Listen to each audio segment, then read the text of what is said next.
सबको जय मसीह की। इस सुबह के समय हम एक वचन अध्ययन करेंगे जो नीति वचन के 31वें अध्याय के 20वें वचन से है।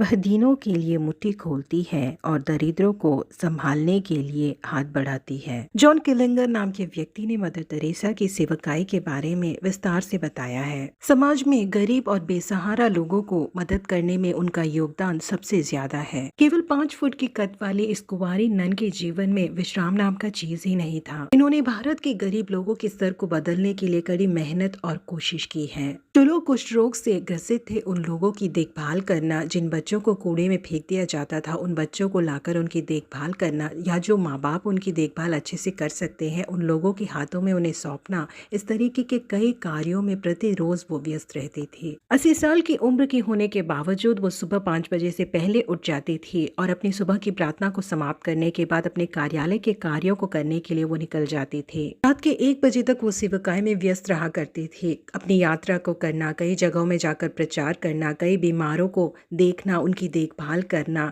या मिशन डिपार्टमेंट में जो कुछ भी हो रहा है वहां पर जाकर उन सारे कार्यों को देखना करके वो 1 बजे रात तक अपने कामों को देखती रहती थी। उनके हाथ में थूका गया था, उस थूक को उन्होंने अपने लिए रख लिया। अपने दूसरे हाथ को बढ़ाकर उन्होंने अपने बच्चों के लिए मदद मांगी और उन पैसों से उन भूखे बच्चों का पालन पोषण किया। जॉन किलिंगर कुछ इस तरीके से कल्पना करते हैं और कहते हैं कि एक दिन मैं स्वर्ग के द्वार पर जाकर खड़ा होऊंगा और वहां पर प्रवेश करने से पहले मेरे नाम को लिखा जाएगा और यीशु मसीह आकर मुझसे मेरे हाथों को देखने के लिए कहेंगे। मेरी उंगलियां जो हमेशा टाइपराइटर के ऊपर ही इस्तेमाल हुई हैं और मेरे हाथ जो हमेशा मंच में बातें करते समय हिलाने के लिए ही इस्तेमाल हुए हैं, उसे देखकर यीशु मसीह कहेंगे कि तुम्हारे हाथ काफी कोमल है, इन्हें मदर तेरेसा के समान सख्त होना चाहिए करके मुझसे कहेंगे करके उन्होंने कहा। जी हाँ प्रिय परमेश्वर के लोगों, यीशु मसीह उनके लिए कार्य करने वाले हाथों को और उनके लिए चलने वाले पैरों को हमसे चाहते हैं। प्रेरित पौलुस ने भी यीशु मसीह के लिए कड़ी मेहनत की। भले ही वो परमेश्वर के दास थे परंतु अपने हाथों से वो तंबू बनाने का काम किया करते थे। वो कहते हैं कि मेरे हाथों ने मेरे लिए और मेरे साथ जो है उन लोगों के लिए मेहनत की है। उसके साथ ही प्रेरित पौलुस ने अपने हाथों के द्वारा कई बीमार लोगों को चंगाई प्रदान की और कड़ी मेहनत करके परमेश्वर के राज्य को इस धरती पर स्थापित की। यहाँ पे परमेश्वर के लोगों, परमेश्वर ने हमें जो अनुग्रह प्रदान किया है उसके अनुसार हम उनके राज्य के लिए कड़ी मेहनत करें। हमारे हाथ परमेश्वर के लिए कार्य करें और जो लोग मुश्किल में हैं उन लोगों की मदद करें। नीति वचन 31वें अध्याय में जिस गुणवान स्त्री के बारे में कहा गया है, उस स्त्री के हाथ आशीषमय हाथ थे। काम को बहुत तेजी से करने वाले एक हाथ थे, अपने नौकरों की मदद करने वाले एक हाथ थे।